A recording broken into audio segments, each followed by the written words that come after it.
Shalom, dan saya percaya satu anugerah yang besar kalau saya dipercayakan berdiri tempat ini di hadapan saudara, dan saya mau bersyukur kepada Tuhan Yesus. Dan berapa waktu yang lamanya gembala tempat ini Pak Daniel kasih message, Gun tolong kamu sampaikan firman Tuhan dari 1 Roma 13 sampai 17, dan kita akan belajar hari ini. Ya, Roma 1 ayat 13 sampai 17. Ini surat Paulus ya. Kalau mau saya mau kasih tema Jesus for Everyone, dan tadi lagunya juga dan Voice of Pentecost juga kayaknya senada. Saya percaya ini bukan suatu kebetulan dan Tuhan udah atur. Saya akan bacakan di dalam Roma 1 ayat 13. Kalau saudara lihat dalam kitab saudara itu dikatakan Paulus ingin ke Roma, artinya Paulus belum ada di Roma. Ya, kita lihat bersama-sama. Saudara-saudara, aku mau supaya kamu mengetahui bahwa aku telah sering berniat untuk datang kepadamu. Nah, artinya saat itu Paulus belum datang, tapi ada niatnya. Yes, kenapa banyak halangan ya? Dan surat ini ditulis waktu Paulus ada di Korintus.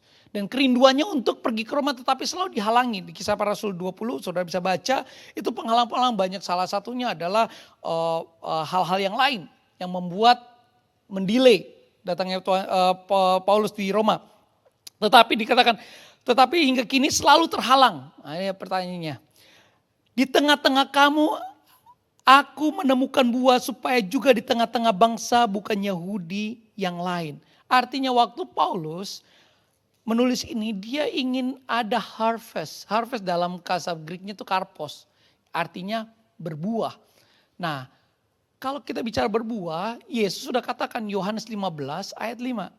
Kamu tinggal di dalam aku dan aku di dalam kamu, maka kamu berbuah. Pertanyaannya simpel Bapak Ibu Saudara sekalian. Berapa lama kita sudah menjadi orang Kristen?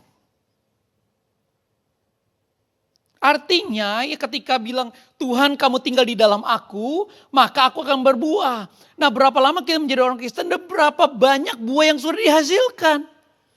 Bicara buah itu bukan hanya buah-buah roh kasih sukacita, bukan itu. Tetapi attitude, karakter, semuanya diubahkan. Dan buah itulah sehingga orang bisa ngeliat, oh jangan sampai di luar sana katakan orang Kristen bukan orang Kristen sama aja. Misalnya sama-sama melakukan korupsi, ya sama aja. Buat kejahatan sama juga. Saya pernah pelayanan di penjara Salemba, saya juga kaget nama-nama Alkitab ada di sana. Ya, jadi, saya kenalin, salah satu nama kitab, Pak ini, loh, kok ada di penjara? Sama, ya. Nama itu tidak menjamin saudara, jadi lebih hebat enggak? Ternyata Paulus minta buah. Nah, Paulus menulis ini kepada orang percaya, Bapak Ibu Saudara sekalian, bukan kepada unbeliever, justru kepada murid-murid yang ada di Roma. Artinya Paulus ingin setiap kita orang-orang Kristen ada buahnya.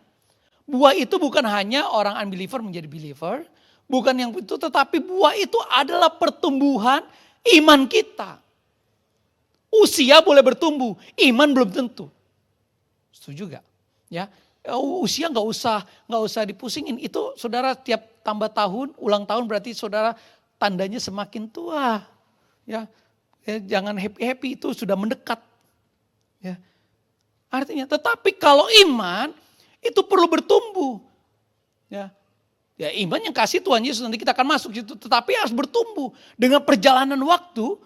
Iman itu harus bertumbuh. Kalau nggak bertumbuh, saya bertanda tanya. Sudah adakah firman di dalam engkau? Apalagi kalau tanya, apakah Yesus sudah ada di dalam engkau? Atau Yesus itu cuman Jumat, Sabtu, Minggu doang adanya. Senin sampai Jumat gak ada, Senin sampai Kamis gak ada. Itu pertanyaannya. Nah, Paulus pengen juga supaya kita berbuah. Ya, buah yang menghasilkan, buah yang membuat orang-orang bisa melihat bahwa ini yang berbeda. Ini orang Kristen yang tulen, ini yang sesungguhnya. Ya. Jadi benar-benar ada spiritual growth, ada pertumbuhan dalam kerohanian. Ya, tadi Yohanes juga udah bilang bahwa di dalam kamu nggak bisa berbuat apa-apa. Justru di dalam aku kamu bahkan berbuah, dan buahnya itu banyak. Buah itu dirasakan oleh siapa? Orang-orang sekitar kita. Nggak ada pohon makan buahnya, nggak ada. Yang ada adalah orang-orang yang menikmati buah itu. Ya, padahal tadi temanya ya, Yohanes 4 ayat 35. Penuai banyak, tapi pekerja sedikit. Saudara ada di gereja, saudara adalah penuai, harvester, bukannya yang harus dituai. Tetapi dalam hal ini juga saudara kita bisa punya iman untuk bertumbuh. Tumbuhnya dari mana? Dari mendengar firman Tuhan tentunya.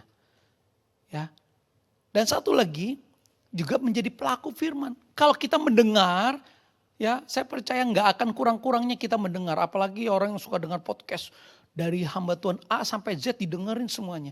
Pertanyaan simpel. Ketika kita mendengar, kita nyenang, oh ini bagus, ini bagus. Tapi masalahnya pelakunya jadi gak? Ada gak melakukan itu? Itu pertanyaannya. Ya, iblis itu nggak takut ketika kita dengar firman. Iblis itu mulai gemetar ketika kita melangkah melakukan apa yang firman Tuhan katakan. Dan ketika itu, ya buah itu berbuah, maka iblis mulai gemetar. Wah, dia mulai serius dan sungguh-sungguh. Nah, itulah Paulus inginkan ya terjadi di Roma. Sama seperti hari ini. Tuhan juga ingin kita di BIC Melbourne bertumbuh. Bukan makin banyak aktivitas, gereja makin bertumbuh, enggak. Semakin banyak aktivitas, semakin kehabisan waktu. Bukan itu. Yang dimaksud adalah keintiman kita dengan Tuhan hari-hari. Dulu doa 10 menit kayaknya kelamaan. Sekarang 10 menit kecepatan. Nah itu berarti nambah 15 menit. Jangan sampai dulu doa 15 menit sebentar. Sekarang doa 10 menit kelamaan. Kebalik saudara. Ya, di sini sih gak ada ya. Ya di sana-sana lah. Ya. Wah doa lagi ya males lah. Apalagi ini ya udah. Saya bingung itu kalau kayak gitu. Apakah kita bertumbuh? Karena bertumbuh itu tuh ada sesuatu yang menarik. Ada sesuatu yang eager untuk kita bersama-sama. Ya, karena pohon itu kalau pohon ya ditanam.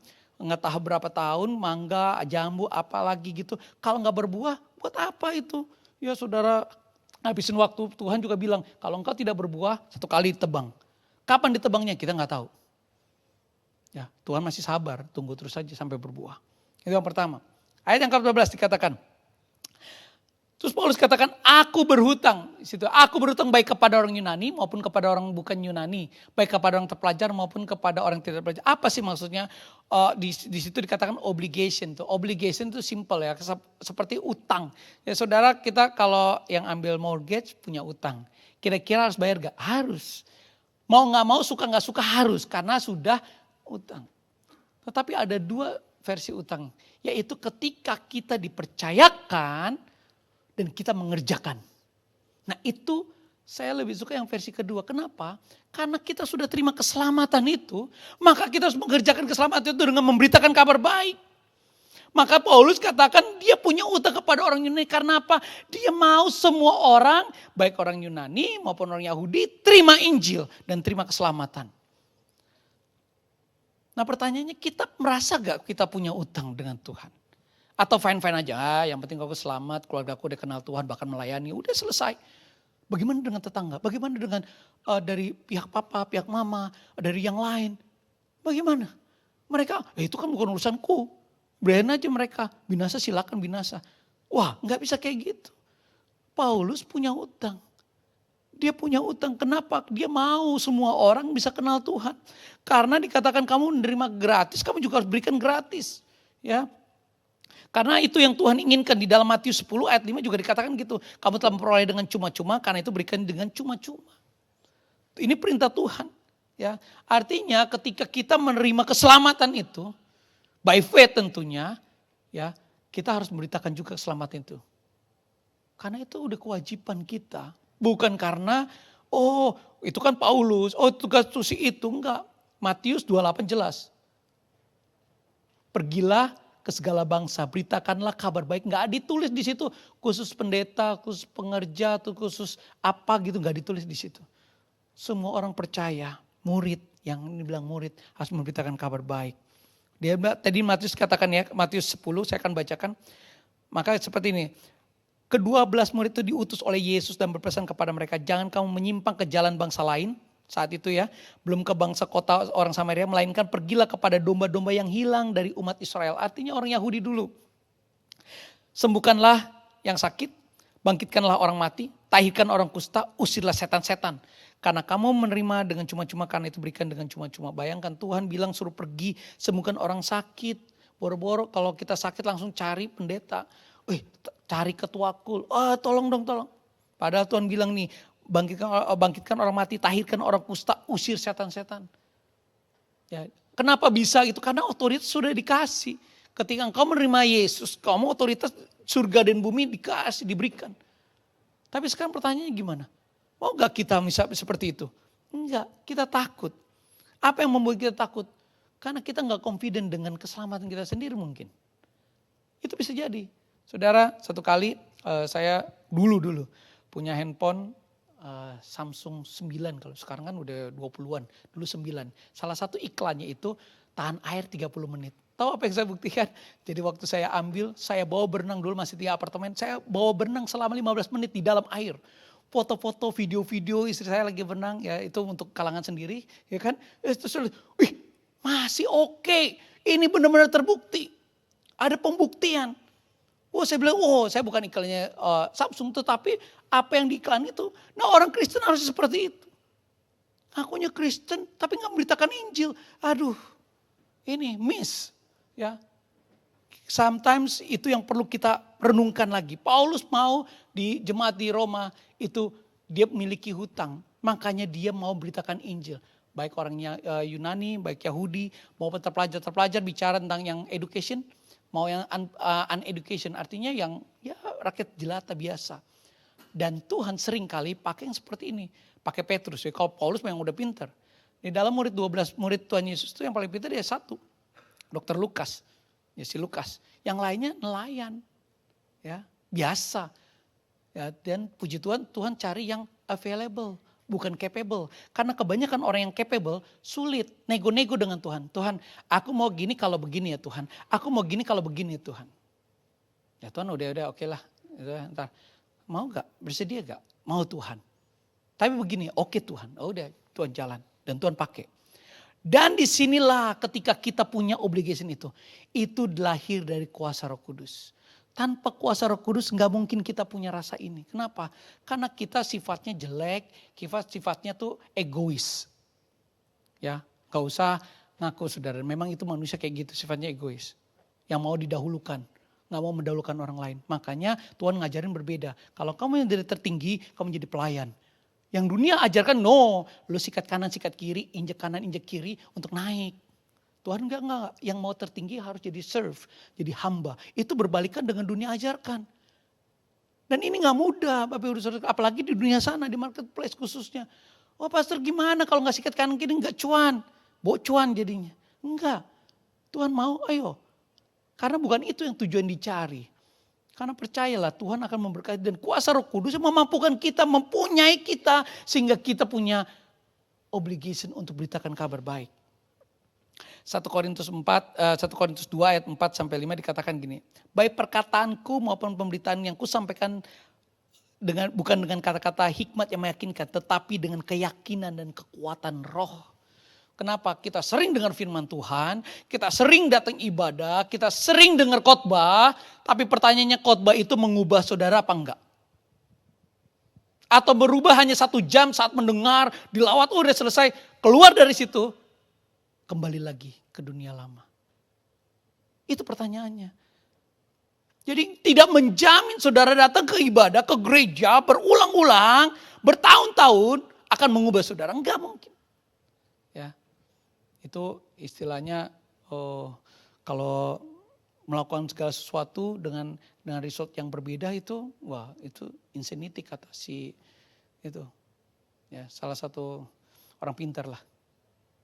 Ya, bukan orang Indonesia tetapi itu dibilang karena apa? Karena harus ada perubahan. Perubahan itu dimulai ketika kita terima firman jadi pelaku firman. Ketika kita melakukan firman itu Roh Kudus memampukan kita.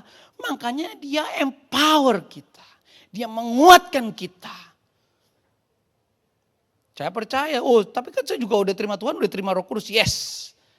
Tapi seberapa ruang Roh Kudus bekerja dalam hidup kita yang sudah percayakan. Paulus waktu di Kisah Para Rasul dikatakan Paulus mau masuk Asia, Roh Kudus langsung dengar, jangan Paulus, kalau kamu masuk sini kamu mati nanti. Makanya dihalangi. Siapa yang menghalangi? Bukan jemaat. tapi Roh Kudus. Kenapa dia bisa dengar? Karena dia peka, ada relationship, ada keintiman Paulus dengan Roh Kudus. Kisah Para Rasul 6, waktu dia terima hukum, udah siap mau menghancurkan orang-orang Israel. Tapi ketemuan dengan Tuhan mengubah dia 180 derajat. Kita sering dengar firman Tuhan, sering baca firman Tuhan, tapi tidak mengubah apa-apa dalam hidup kita. Jadi apa yang kita baca, masuk kuping kanan, keluar apa? Orang bilang kuping kiri, enggak, keluar kanan lagi. Masuk kuping kanan, masih keluar kuping kiri, masih ada sedikit mungkin yang nyangkut. Masuk kuping kanan, keluar kuping kanan lagi. Karena itu kan gak relevan. Ini kan kalau gak kayak gitu gak bisa. Karena kita perlu. Karena Roh Kudus itu ya di dalam penginjil kita itu meyakinkan, mengubahkan kita, menuntun kita, bahkan empower kita. Itu jelas. Kisah Para Rasul 4 ayat 3 dikatakan ketika rasul-rasul berkumpul berdoa tiba-tiba penuh Roh Kudus. Dan mereka lebih berani beritakan Injil. Kasih boldness, keberanian itu dari Roh Kudus. Kalau saudara bisa melayani semua itu karena Roh Kudus yang bekerja. Ya, saudara boleh sibuk. Ya, banyak orang-orang sibuk, setelah sibuk pelayanan, saudara merasa empty. Ini yang pelayan-pelayan Tuhan pasti pernah ngerasain kayak gini. Kok aku sibuk sana, sibuk sini, tapi kok kayaknya masih kosong. Yes, karena gak ada relationship yang kamu bangun dengan kuasa Roh Kudus. Ya, dan itu Paulus inginkan. Ya, jadi ketika kita punya obligation, keinginan kita, maka kita mulai memberitakan kabar baik. Maka kita peduli dengan orang lain. Dan maka compassion itu, belas kasihan itu lahir dari Tuhan. Kita gak ada milik compassion. Kita gak ada kasihan, cuman merasa, oh ya saya sedih ya, kasihan ya. Gak ada. Passion itu sampai saudara tahu kalau dia mau binasa. Saudara selamatkan bagaimanapun caranya. Saudara, saya percaya ya, kalau misalnya saudara tahu bahasa semut udah tahu itu mau api, saudara akan menghalangi dia, tetapi dia suka muter-muter di situ, cari gitu. Saudara apapun saudara halangi. Ya, sama. Ya. Karena saudara tahu akan binasa, Tuhan di surga tidak tinggal tenang. Dia justru, gawat di manusia ini akan dosa mati semua. Dia turun. Jadi manusia. Jadi saudara dan saya ngerasain yang namanya lapar, ngerasain yang namanya sedih, ngerasain yang namanya dihianati. Ngerasain yang namanya ditinggalkan. Ngerasain yang namanya dimaki-maki. Ngerasain namanya dirajam pakai batu. Ya kita belum pernah. Ya. Ngerasain akhirnya ditinggalkan, disiksa. Saudara, kita seringkali menderita sedikit tentang Injil langsung aduh gila capek banget. Aduh kalau kayak gini jadi orang Kristen nyesel deh. Belum meneteskan darah sekalipun. Tapi Yesus lakukan semuanya dengan sukacita. Demi saudara dan saya. Nah itu. Selanjutnya, ayat yang ke-15. So I'm eager to come to you in Rome. Jadi kerinduannya itulah sebabnya aku ingin banget memberitakan Injil kepada kamu juga yang diam di Roma. Artinya Paulus pengen juga memberitakan Injil kepada orang percaya. Ini kan kembali lagi, Roma itu adalah orang-orang yang percaya. Jadi artinya Paulus menulis kepada orang-orang yang percaya. Seperti saudara dan saya, semuanya orang percaya di sini. Saya percaya semuanya orang percaya ya, amin. Kalau gak ada ya buka hati, terima Tuhan Yesus, jadi orang percaya. That's it. Dan semua orang percaya, tetapi kenapa Paulus tetap eager untuk beritakan Injil, kabar baik. Karena kabar baik itu bukan unbeliever, bukan hanya orang tidak percaya, tetapi juga orang percaya. Untuk apa? Supaya semakin dikuatkan imanmu berjalan bersama Tuhan. Karena dengar firman Tuhan, saudara makin dikuatkan. Karena seringkali kita lemah dalam perjalanan iman kita. Seringkali kita merasa, aduh Tuhan, bukan hanya capek fisik, tapi cari hati Tuhan. Kayaknya rasanya kok doa-doa aku ya, kok kayaknya gak ada jawaban. Ya, kalau tadi pagi saya bilang, banyak anak-anak muda, di sini banyak anak-anak muda. Tuhan aku udah umur segini Tuhan, tapi kok kenapa belum kirim-kirim pasangan hidup? Tuhan tolong dong. Aku gak jelek-jelek banget, ganteng, cantik. Kok kenapa ya Tuhan? Nanti jangan sampai kasih label, for anybody. Enggak kayak gitu juga saudara. Tapi kita berdoa Tuhan sudah siapkan. Dan Tuhan akan siapkan yang terbaik buat kita. Dan saya tahu. Karena Tuhan tidak pernah tinggal diam. Tapi kita fokus untuk melayani dia. Dan Tuhan akan siapkan untuk kita. Dan itulah keigeran Paulus. Pengen beritakan Injil, kabar baik. Karena dengan kabar baik. Orang akan diubahkan. orang yang lemah akan dikuatkan. Ya, itu karena apa? Karena memberitakan kabar baik itu membuat sesuatu excited gitu di dalamnya. Kalau saudara memberitakan kabar baik bikin saudara kering, saya juga bingung. Harusnya makin nyala-nyala. Ya, saudara kalau lagi ngomong topik yang paling saudara suka, pasti menggebu-gebu dan nyala-nyala. Ya, ya pasti kalau apalagi kalau misalnya tentang orang Korea, bisa bahasa Korea atau bisa karena saya bisa dan sedikit bisa bahasa Filipina segala macam. Saya senang kalau ngomong dengan Tagalog, langsung sekalian latihan, sekalian belajar. Pokoknya apa aja pengen diomongin dalam otak tuh pengen keluar tuh ngomong. Nah sama waktu kita dapat good news, apa yang udah kita terima itu beritakan terus, jangan stop. Jangan tunggu, belum momennya, belum waktunya. Enggak, Tuhan bilang siap tidak siap beritakan kabar baik. Karena apa? Karena Injil menguatkan kita. There's power dalam Injil. Ya, kita anak-anak Tuhan itu bukan sprint. Kalau lari sprint 100 meter, kita larinya ya 10 kilo, ya 20 kilo. Artinya maraton yang dibutuhkan endurance. Bukan start awal yang penting. Yes, itu awal penting. Tapi start akhir yang menentukan. Di mana posisi kita. Karena perjalanan iman kita ini banyak lika-liku. Ya, up and down. Ya, kalau ikut Tuhan kan gak jadi kepala terus. Bilang janji Tuhan jadi kepala gak jadi ekor. Yes, tapi kepala juga makin tinggi makin banyak anginnya. Ya, makin temptation-nya makin banyak semuanya. Nah itu. Dan itulah kenapa sekali lagi Roh Kudus yang memberi eager itu. Yang dilahirkan oleh karena keinginan dari Roh Kudus. Kalau kita boro-boro untuk pergi, untuk apa lakukan, capek kesana, capek kesini, capek. Udahlah kita mau nyari comfort. Kita selalu mencarinya comfort. Ya gak mau, ngapain pergi jauh-jauh. Buang-buang waktu kan ada di TV juga ada. Ngapain ke gereja datang-datang jauh. Ada di sini sampai 2 jam, 3 jam. Aku tinggal cetek TV. Mau model pendeta apapun ada sekarang. Nah, yang ketawa-tawa banyak, yang serius-serius ada semuanya. Tinggal cari aja di YouTube. Di mana ya, mulai malas, udah mulai itu.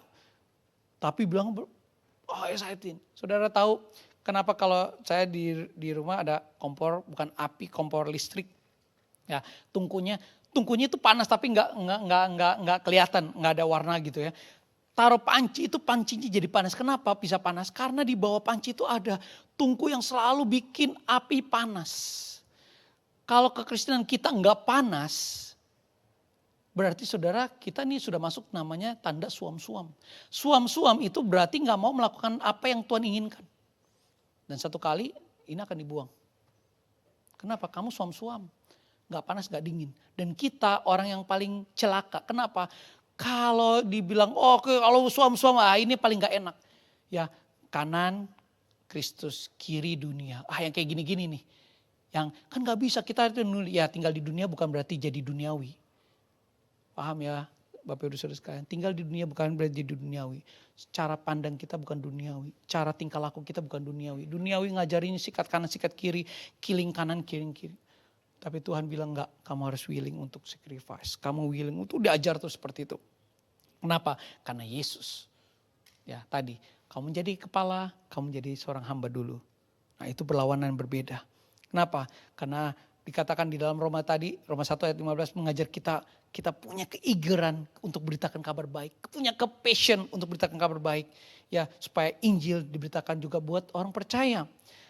Dan Roh Kudus yang menzil, yang memateraikan kita. Yang kita bekerja untuk itu. Selanjutnya, Roma 1 ayat 16. Sebab aku punya keyakinan yang kokoh dalam Injil. Dikatakan I'm not ashamed of the gospel. Saya stop di sini. Kenapa shame? Karena Paulus itu orang Yahudi. Orang Yahudi itu selalu di sini. Negara lain di bawah. Nah saudara bayangkan kalau posisi saudara tinggi, terus mau ke bawah itu butuh kerendahan hati. Dan maaf ya seringkali malu. Malu kenapa? Ya karena aku kan derajatnya lebih tinggi. Makanya 1 Korintus 15 bilang celakalah aku kalau aku tidak memberitakan Injil. Ayat 22-nya kalau 23 dikatakan aku kepada Yahudi berbagai orang Yahudi. Kalau mau kumpul dengan orang Yunani aku dengan Yunani. dengan stylenya. Artinya bukan Paulus berkompromi. Pahamin, jangan sampai salah. Oh berarti ikut dunia jadi harus duniawi. Enggak. Tetapi untuk memenangkan banyak orang, kita harus fleksibel. Kenapa? Enggak kaku. Kekristenan itu bukan kaku. Oh gini-gini, enggak. Kaku itu jadi law, jadi hukum. Tetapi Paulus enggak. Saya baca 1 Korintus 15. Dia kepada orang ini seperti ini. Kepada ini. Artinya apa? Dia fleksibel. Kenapa? Tujuannya untuk banyak orang dengar kabar baik. Dan dia gak malu. Karena buat orang Yahudi, memberitakan kabar baik itu seperti kayak perpolitik. Karena apa? Oh, ini Mesaya itu seperti politik. Itu omong kosong aja. Nama pengenal tentang Yesus. Buat orang Yunani apalagi. Yunani gak ada dewanya sampai kalah. Ya, saudara kalau nonton Hercules, Thor, semuanya tuh yang hebat-hebat lah kayak gitu-gitu. Itu nggak pernah kalah kan? Nggak ada. Misalnya Superman mati kecuali terakhir. Tapi itu pun bisa bangkit lagi tuh Superman. Saya juga bingung. Ya artinya namanya superhero selalu menang. Nah buat orang Yunani seperti itu gambaran namanya Tuhan. Tetapi orang Yesus justru mati. Matinya juga disalib lagi, mati yang paling rendah. Dikubur lagi. Tapi dia bangkit. Dia naik ke surga. Nah orang-orang Yahudi tuh merasa, nyembah yang kayak gini ngapain aku. Mendingan dewa-dewa yang lain yang masih hebat. Dia gak tahu. Justru karena saudara dan saya, karena cintanya, dia tinggalin semua surga. Dia datang ke bumi. Itu untuk siapa? Untuk saudara dan saya. Tuhan dipermalukan, yes. Dia tanggung semua malu. Ya saya katakan semua malunya ditanggung sama dia. Ya, sampai pilu kesahnya semuanya ya saya gambarin jelas banget. Aduh, ya semua orang di dosa tumpuk situ, bayangkan itu hitamnya dosa kalau udah pakai tinta, saya nggak tahu hitamnya tuh kayak gimana. Tapi semuanya dikerain ke Tuhan Yesus, semuanya didot kepada Tuhan Yesus. Dia tampung semua dosa di umat manusia di dunia ini. Tapi dia bilang, it is finished, selesai. Nah, saudara, itu cinta Tuhan. Kenapa kita malu? Saudara, bicara tentang cinta Tuhan ya. Saudara, ini benar-benar harus saudara bisa bayangin. Malaikat buat salah, diusir dari Tuhan, dari surga. Nggak check out. Manusia buat salah, Yesus datang ke bumi, bayangkan. Kalau dia treat kita, manusia berdosa langsung dibuang kayak malaikat, waduh gawat kita. Justru itulah bedanya saudara dengan malaikat. Malaikat buat salah, diusir. Ya, lihat ya. Diusir keluar. Tapi ketika manusia buat salah, Yesus yang datang menebus saudara dan saya. Itu cintanya. Apa kita merasa masih malu dengan menerima cinta yang begitu besar? Nggak berani. Berarti saudara belum terima cinta yang pure dari Tuhan. Masih nimbang-nimbang, masih ragu-ragu, masih takut, masih istilah Jakarta jaim, jaga image. Enak aja, aku kan ini. Nggak bisa. Saudara mau berbuah, mau bertumbuh, saudara harus menghasilkan ini seperti Paulus. Dia gak malu lagi. Kenapa? Karena beritakan Injil itu kesukaan dia.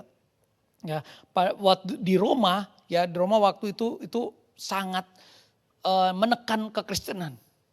Ya, dan orang-orang percaya itu di mock, di reject, bahkan juga sampai mati. Ya, di Roma. Ya, Roma ini ngeri sekali kalau baca ada satu video itu saya lupa itu videonya itu di YouTube bebas bisa nonton. Jadi orang percaya diadu sama singa, saudara. Aduh, dan waktu Nero itu disalib ya, dipasang jerami, semua orang-orang Kristen disalib.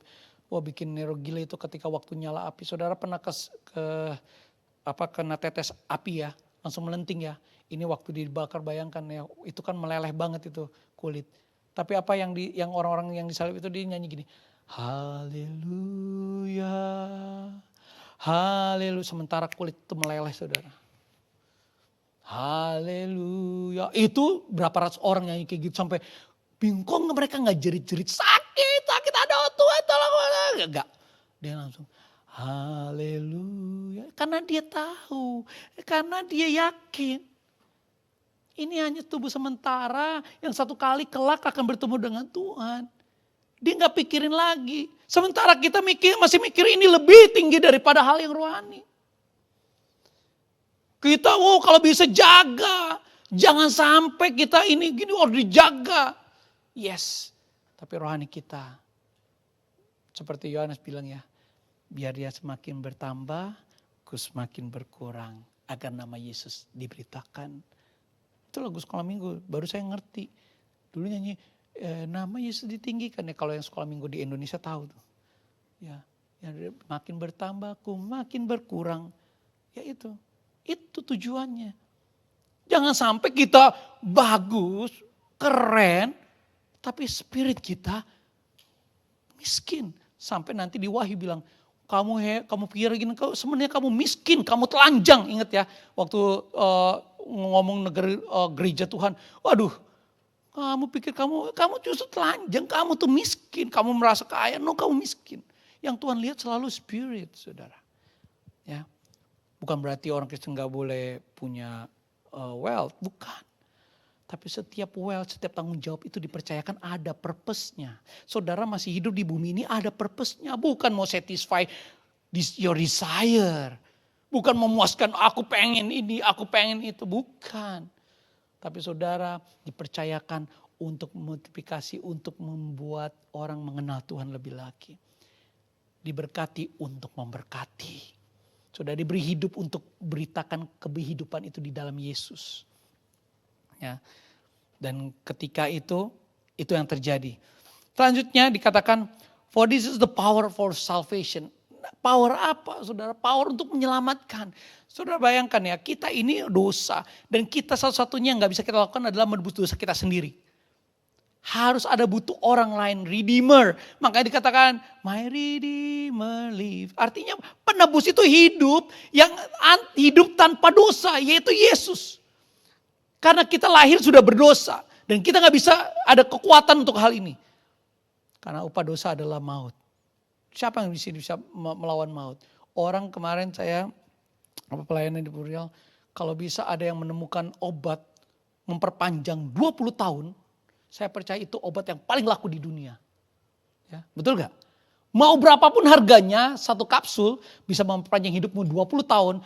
Itu pabrik pasti dalam 1 jam, 2 jam itu jadi orang terkaya di dunia. Karena semua orang pasti beli. Walaupun 20 tahun. Ya, walaupun 20 tahun. Ternyata limited ya. Pasti yang beli itu di atas umur 50 ke atas. Atau 70 ke atas. Mau masih 20 tahun lagi. Ya. Atau anak-anak remaja masih tahu ya beli. Itu yakin. Pasti paling banyak gitu. Tapi masalahnya kita gak tahu. Tapi yang ada jaminan adalah ketika kita percaya pada Tuhan. Kita punya kekekalan, yes Tuhan. Makanya ada pujian, apapun yang terjadi di dalam hidupku selalu ku berkata Tuhan Yesus baik. Kita ngomong baik itu kalau kondisi baik oke. Tapi ketika kita dalam keadaan berduka, keadaan jatuh, keadaan sengsara. Berani gak kita ngomong Tuhan tetap baik. Walaupun air mata nangis. Kenapa? Karena banyak hal-hal yang harus kita hadapi. Tapi itu power apa untuk keselamatan. Gak ada bisa lagi saudara. Dan ketika untuk keselamatan itu hanya di dalam Yesus. Kisah Para Rasul 4 ayat 12. Ya, tadi pagi saya miss ayat. Tapi jelas Kisah Rasul 4 ayat 12 dikatakan di bawah kolong langit tidak ada nama lain yang peroleh keselamatan selain di nama Yesus Kristus. Jadi saudara udah tahu jawabannya kalau ketika bagaimana orang yang gak percaya apakah dia bisa selamat, saudara sudah tahu jawabannya. No. Ya, berarti tegas. Ya, ada satu saudara kalau masih ingat beberapa tahun yang lalu sebelum COVID, satu hamba Tuhan jemaatnya 30.000 di Amerika, Boston. Nah, saya sebutlah kotanya. Ya, dia bilang kotanya, pastor, do you think Jesus is the only way go to the heaven? Apa jawaban pastor ini? It depend. Wah, ini bikin heboh seantero dunia kalau yang masih ingat itu. Wah, it depend. Those people who good do bla bla baik semuanya mungkin aja bisa diselamatkan. Waduh, itu dikecam di dunia. Benar-benar khususnya kekristenan. Waduh, gawat ini. Alkitabnya udah mulai kayak gitu, kompromi. Kenapa? Karena yang wawancara si pembawa acara terkenal juga, ya, seorang wanita. Ya berkulit hitam, saudara tahu itu, ya, dia wawancara. Tanya, pastor, wah pastor ini bilang depend. Waduh, jawaban yang sangat membuat gundah gulana. Saya nggak tahu dia percaya apa Tuhan apa enggak. Tapi setelah itu udah banyak kecaman baru diklarifikasi. Maksud saya seperti ini, tapi di depan publik itu ditonton jutaan orang di dunia, bayangkan. Bukan hanya di Indonesia, di dunia. Dan saya lihat, ya, gak berani ungkapin iman kita. Dan sering itu terjadi buat saudara dan saya ketika di marketplace. Hey brother, sister, do you think Jesus Christ is the only way to go to the heaven? Berani gak kita ngomong yes? Atau kita, yes depend. I don't know. Jawabannya terserah gitu. Berarti saudara nggak yakin. Saudara harus confirm, yakin, yes. Ya. Dan dikatakan katakan selain keselamatan itu to everyone who believe. Jadi ada requirement-nya yang percaya. Karena banyak orang nggak percaya. Walaupun nyanyi, aku percaya Tuhanku dahsyat. Pertanyaan simple. Waktu kita nyanyi itu kita nyanyi cuman retorika, cuman aku percaya Tuhanku ajaib. Ngalamin gak keajaiban Tuhan dalam hidupmu? Ngalamin gak kedahsyatan Tuhan dalam hidupmu? Itu aja. Seringkali kita nyanyi, percaya-percaya tapi dalam hati kita denial. Kenapa? Setiap ada masalah siapa yang kita cari? Aku dulu lah, aku punya masalah, aku bisa selesaikan ini dulu. Tuhannya di mana? Nanti kalau udah nggak ada backup, Tuhan tuh selalu jadi backup. Istilahnya kalau mobil tuh kayak ban serep. Udah ngementok, udah nggak bisa tolong, baru Tuhan tolong aku nih, kalau nggak binasa aku Tuhan. Nah itu kan sifat manusia kayak gitu. Ketika mentok, cari Tuhan. Nah Tuhan mau seperti ini? Enggak. Tuhan mau from the beginning ketika masalah datang, langsung jerit Tuhan, Tuhan tolong aku. Ya. Nah saudara masih ingat waktu kisah tentang wanita yang makan remah-remahnya dari meja Tuhan Yesus. Dikatakan ini orang Kanaan, orang bukan orang Yahudi. Dibilang, aku tolong selamatin anakku dong, anakku sakit.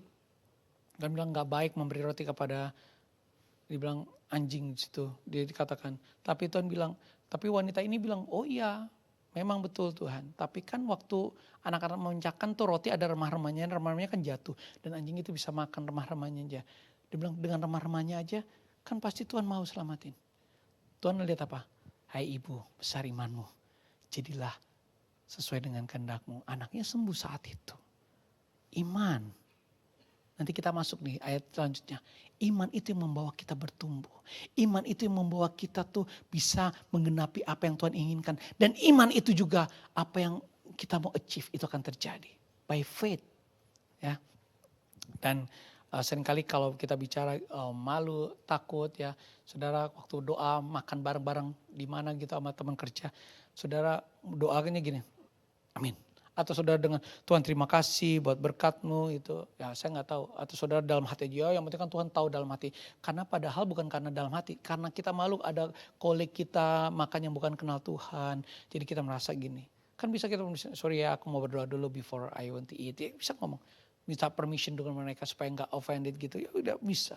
Tapi kita apa yang kita lakukan? Enggak usah lah, di nomor aja, private aja private. Ya itu ada dua, either itu atau saudara takut. Kembali lagi kepada hati kita. Nah power of salvation selain Yesus tidak ada lain. Dan tidak ada yang bisa menyelamatkan kita. Dan hanya orang percaya, ingat ada condition. Kalau saudara mati kayu salib, saudara gak percaya ya sama. Saudara tidak akan menjamin saudara bisa ke surga karena saudara gak percaya. Percaya itu mudah dikatakan, sulit untuk dilakukan. Ya, seorang bapak itu kalau janji, oh ya nanti aku beliin sepeda ya, anak itu pegang terus janji. Ya. Satu kali ini kesaksian hidup saya, waktu saya tahun 2006, Tuhan saya doa, Tuhan ngomong, oke, tahun ini kamu menikah. Aku dengar gitu ya. Waktu itu kan belum menikah, istri saya masih ada di Korea, calon istri. Saya bilang, oh Tuhan, aku pegang Tuhan. Terus aku ngomong lah sama istri, telepon. Ya dulu masih SMS kalian masa itu. Telepon mahal tuh pakai warnet ya, Telkom itu dari Korea. Saya bilang, sayang tahun ini kita akan menikah. Tapi Tuhan gak ngomong bulan apa, tapi pokoknya tahun ini 2006 pokoknya. Oh iya, puji Tuhan. Terus kamu siapanya gimana? Persiapan apanya? Dananya ada berapa? Oh ada 25. Oh 250 juta enggak, 2 juta 500 enggak. Terus berapa? 250.000 rupiah. Itu saat tadi ada di bank saya. Langsung istri saya, calon istri. Hah? Mau menikahkan dengan 250.000 rupiah lagi, bukan dolar ya.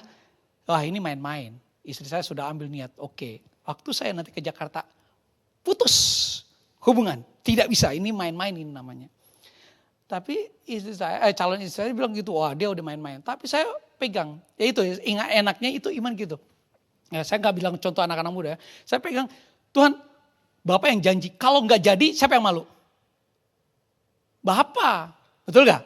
Ya, kalau ada orang tua janji terus nggak digenapi, yang malu bukan kita, Bapak. Aku berani pegang kayak gitu. Kenapa? Karena aku percaya. Tuhan terima kasih. Pokoknya tahun ini 2006 aku nggak tahu itu waktu itu doa Januari, entah kapan bulan apa, tapi tahun ini Tuhan janji menikah, udah aku pegang aja. Aku nggak tahu kalau nggak nikah ya sudah. Yang malu siapa? Tuhan. Aku bilang sama calon istri, gak usah takut, kalau Bapak yang janji, Bapak yang genapi. Kalau enggak ya malu biar Bapak lah, biarin aja. Wah udah istri saya, calon istri udah nggak yakin. Akhirnya dia pulang lah, dia ke Singapura. Di sana biasa 2 hari sebelum ke Jakarta. Singapura doa, masuk menara doa. Menara doa, tiba-tiba orang Singapurian. Wah basar, wah gini-gini doa. Semangat udah pulang terus dianterin lah. Karena dia tahu dia misionaris dari Korea. Diantarin ke rumah misi dulu, Singapura. Terus masih doa lagi. Wah bahasa syukur. Ini antara istri saya kan gak pandai bahasa Inggris. Dia juga Inggris juga bisanya Mandarin juga. Inggrisnya sedikit. Ya udah Tuhan cuma ngomong suruh dia temenin ke ATM. Di ATM. Kosongin tas, oke. Di ATM kalau di situ terang-terang kan jam 11 malam. Masih basah roh di dalam mesin ATM. Jadi orang-orang yang di ATM keluar semuanya. Ini orang gila ini. Wah rabaya syikir Allah. Sambil masukin ATM. Udah pencet-pencet tuh. Wah masukin lah uang. Ya kan pasti bukan rupiah itu. Di Singapura kan. ATM pasti Singapura dolar. Wah masuk plung-plung dari tas kosong jadi penuh. Terus ya udah agak tenang. Menyeberang lampu merah. Kan biasa tik-tik tunggu hijau gitu ya. Terus sister, ini uang untuk apa? Apakah untuk pelayanan di Korea? Karena kan baru kenal 2 hari. Gak kenal sama sekali sebelumnya. Baru kenal 2 hari buat di Korea. Oh enggak. Tuhan bicara, this is for your wedding. Wah, istri saya sekalian ganting mau lemes dia. Terus langsung malam-malam itu jam 12 saya masih ingat. Ya kan bedanya 1 jam sama Indonesia. Dia nangis. Sayang, bener ya imanmu besar. Apanya besar? Enggak, ini dananya udah disiapin sama Tuhan. Loh, aku gak surprise. Kenapa? Loh, kamu gak percaya, aku udah percaya. Aku gak tahu siapa aku kirim. Tapi jadi 90% dana itu ya dari situ.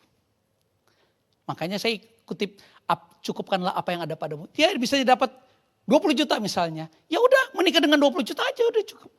Kan bukannya pestanya yang penting. Berkatnya. Sepakat sebagai suami istri, udah. Dan itu Tuhan cukupin. Itu perjalanan iman. Kok bisa kayak gitu ya? Saya bilang gak pernah dicontoh. Ini kan perjalanan iman pribadi. Tapi aku ngalamin. Dan aku bisa share. Ikut Tuhan itu ya ngeri-ngeri sedap. 2 kali ngerinya. Tapi ujungnya sedap. Jadi itu. Ya. Karena aku percaya. Everyone who believe. Kalau saudara gak percaya ya sudah. Tuhan gak pernah paksa loh. Gak pernah paksa. Hanya orang percaya akan menerima. If you believe, you receive. If you not believe ya jangan salahin Tuhan. Itu kan gak bisa. Dan jangan contoh juga orang lain. Kalau itu kan pengalaman saya suka menguji Tuhan. Bukan itu yang menguji, gak percaya sama Tuhan. Buktiin Tuhan kalau Tuhan hidup. Buktiin Tuhan kalau Tuhan tuh benar-benar nyata. Saya tuh suka challenge gitu. Dan saya ke Papua Nugini buktiin Tuhan. Kalau keluar dari Papua Nugini juga aman Tuhan. Padahal banyak geng rap di sana. Yang udah pernah ke Papua Nugini tahu nggak bisa keluar jalan gitu. Saya tuh melayani setiap hari keluar. Dan berapa kali Tuhan luputin dari mara bahaya. Itu karena Tuhan. Bukan karena kuat gagah saya. Tapi karena Tuhan. Saya mau buktiin Tuhan. Yes, penyertaan. Nah ketika itulah dikatakan, aku percaya Tuhanku ajaib. Ketika kita ngalamin masalah, tiba-tiba ajaib terjadi. Makanya jangan nolak-nolak masalah. Tapi harus embrace. Bukan berarti itu. Tetapi itu karena mujizat Tuhan akan terjadi. Yang terakhir. Roma 1 ayat 17. For it is righteousness of God revealed from faith for faith. As it is written. The righteousness shall be by faith. Sebab di dalamnya nyata kebenaran Tuhan. Nah saya bilang righteousness ini adalah bahasa Greeknya itu. Di kausone itu artinya kebenaran ilahi atau justice. Martin Luther ketika baca ayat ini dia stres. Kenapa? Di dalam Latin ditulis hanya justice. Justice itu bicara penghakiman. Jadi orang dihakimi adalah orang yang bersalah, orang berdosa. Dan dia tahu, dia sadar dia orang berdosa. Makanya dia gak suka baca ayat ini. Aduh stres, udah tahu penghakiman Tuhan akan datang. Tiba-tiba Tuhan kasih reveal sesuatu yang berbeda. Artinya juga righteousness of God itu adalah kesetiaan Tuhan yang memberikan dari awal. Dan kesetiaan Tuhan yang menuntun sampai akhirnya. Artinya ketika Tuhan yang memberi, Tuhan akan menyelesaikan sampai akhir. Dan rahmatnya baru setiap pagi. Dan itu benar, makanya langsung Martin Luther, yes ini yang kuperlukan. Bukan penghakiman, bukan hukum. Tapi benar-benar kasih karunia. Makanya keluarlah dikatakan dalam sola fide. Dalam bahasa Latin artinya faith alone. Hanya dengan iman saja. Efesus 2 ayat 8-9. Keselamatan dari kasih karunia bukan karena usaha manusia. Martin Luther langsung terbuka, yes akhirnya aku bisa menemukan, makanya dia buat sesuatu yang berbeda dari yang sebelumnya. That's it. Kenapa? Karena kebenaran Tuhan. Dan kebenaran itu di-reveal. Ya, dikatakan from faith to faith. Apa sih maksudnya? Dari iman kepada iman. Yang pertama, iman yang pertama adalah ketika kita melihat bahwa tentang apa yang menyelamatkan kita. Karena kita saved by faith. Ingat ya. Yang iman yang kedua artinya kepada iman itu memberi kuasa untuk kita berbuah. Jadi kekristenan kalau gak berbuah, saya gak percaya dia berjalan dalam iman. Itu intinya. Karena apa? Tuhan bilang kalau kamu di dalam aku, kamu harus berbuah. Kalau gak berbuah berarti kita gak di dalam Tuhan. Sorry to say. Itu jelas. Saya gak tahu. Tapi saya ke gereja, saya baca Alkitab, saya mau bersembahyang. Gak menjamin saudara tinggal dalam Tuhan. Oke? Itu yang pertama. Yang kedua, iman yang pertama adalah tentang kepastian. Yes, insurance for salvation. Yang kedua adalah berurusan dengan resiko. Ibrani 11, ya kalau saudara baca Ibrani 11 itu bicara tentang pahlawan-pahlawan iman. Salah satunya adalah ketika dia beriman, dimasak, digoreng, digergaji dan semuanya martir. Wah, yes, itu iman. Itu iman. Tadi saya bilang ya, kalau nanti saya lupa videonya, itu lama, saya waktu sekolah disuruh nonton saya nangis. Wah dia nyanyi haleluya sambil dibakar. Itu ngeri sekali. Terus dikatakan iman yang pertama adalah bicara penebusan. Yes, saved by faith. Iman yang kedua berurusan dengan risiko. Tadi saya katakan ketika kau beriman kepada Tuhan, siap-siap menerima risiko. Tapi semuanya itu jaminan Tuhan keselamatan kekekalan. Iman yang pertama nextnya adalah anugerah kasih karunia. Iman yang kedua adalah pertumbuhan. Nah, saudara boleh beriman. Tapi kalau saudara gak bertumbuh, saya juga meragukan. Karena iman ini harusnya buat tumbuh. Saudara kalau punya tanaman kira-kira 10 tahun gak berbuah apa-apa. Apa yang saudara lakukan? Saudara masih simpan lagi atau saudara tebang? Ya, ganti pohon aja deh. Ini udah 10 tahun. Dari aku gak bisa ngomong apa-apa sampai bisa ngomong. Anaknya dari kecil sampai udah bisa sekolah. Gak berbuah-buah langsung ditebang. Sama dengan Tuhan. Ya sering kali kita, gak apa-apa. Karena iman itu kata kerja. Artinya aktif, bekerja. Jangan sampai Tuhan bilang, adakah di bumi iman yang kutemukan. Kenapa lagi Tuhan cari iman? Karena semuanya ujungnya iman. Nah itulah from beginning to the end. Tuhan yang akan menyertai kita. Nah di dalam Paulus menulis ini, itu mengutip dalam Habakuk 2 ayat 4. Kebenaran itu dikatakan orang benar akan hidup oleh iman. Artinya apa sih? Orang benar, kita yang dibenarkan akan hidup berjalan bersama iman bersama Tuhan. Bukan berjalan sendiri. Makanya ada lagu Tuhan gak pernah tinggalan kita sedetik pun. Karena apa? Karena yes, sampai penderitaan pun dia menyertai kita. Stefanus waktu dirajam oleh batu. Ya namanya kena timpuk aja sakit. Apalagi dirajam Bapak Ibu. Dan apakah dia gak jerit-jerit? Sakit loh. Tapi dia ngeliat memandang Yesus berdiri. Kayaknya rasa sakitnya di cover. Seperti kelihatan Tuhan itu seperti anestesi. Sudah tahu anestesi ya.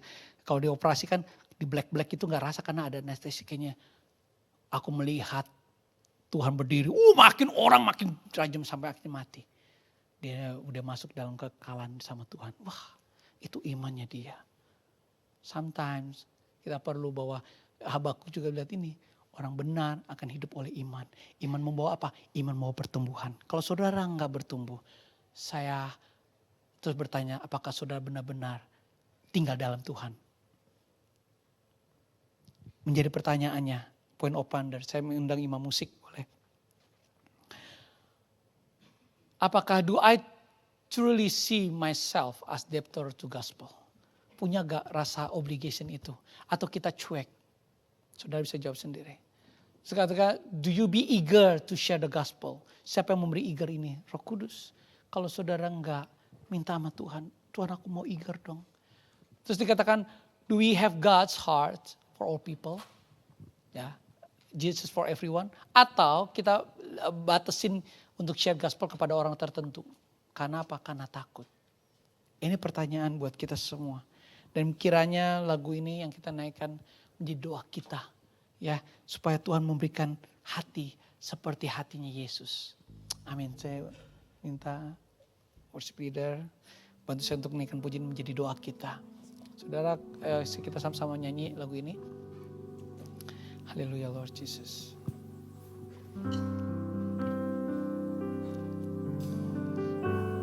Thank you Lord Jesus.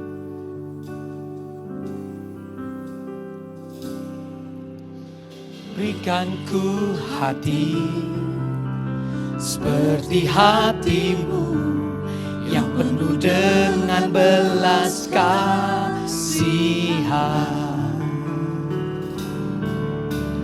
Berikan ku mata seperti matamu memandang tuayan di sekelilingku. Berikan ku tanganmu untuk melakukan tugasmu. Berikan ku kakiku melangkah dalam rencanamu. Berikan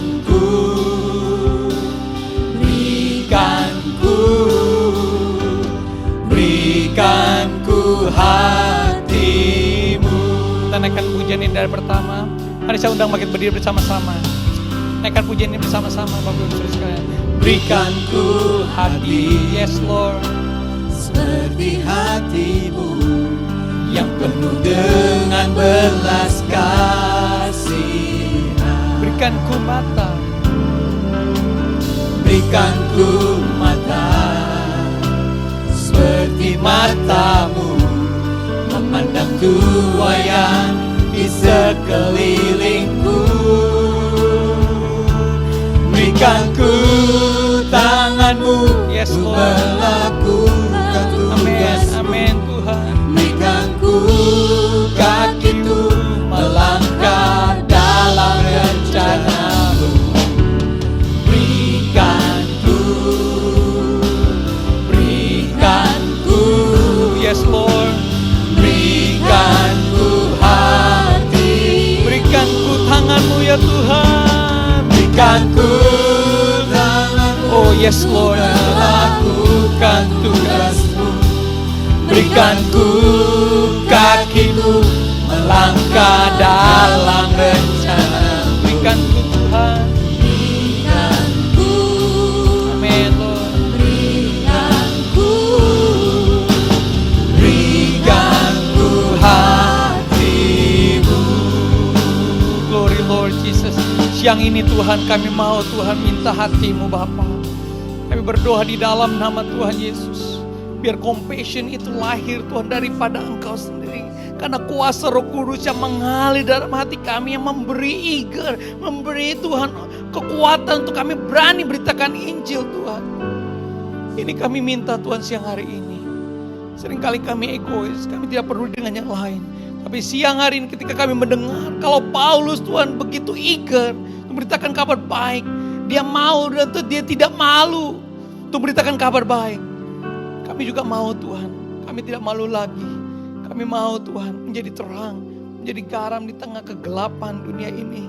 Pakai kami Tuhan, ini kami Tuhan. Selama kami percaya hidup di bumi ini, biar kami menjadi terang-Mu. Karena satu kali kelak Tuhan, ketika waktu kami tiba Tuhan, kami tidak bisa berbuat apa-apa lagi Tuhan. Karena itu Tuhan, biarlah Tuhan hati kami siang hari ini benar-benar rindu untuk terus Tuhan memberitakan kabar baik. Sampai Injil diberitakan ke segala makhluk. Karena Yesus for everyone, Jesus for everyone. Biar kami boleh Tuhan memberitakan itu Tuhan. Terima kasih Bapa.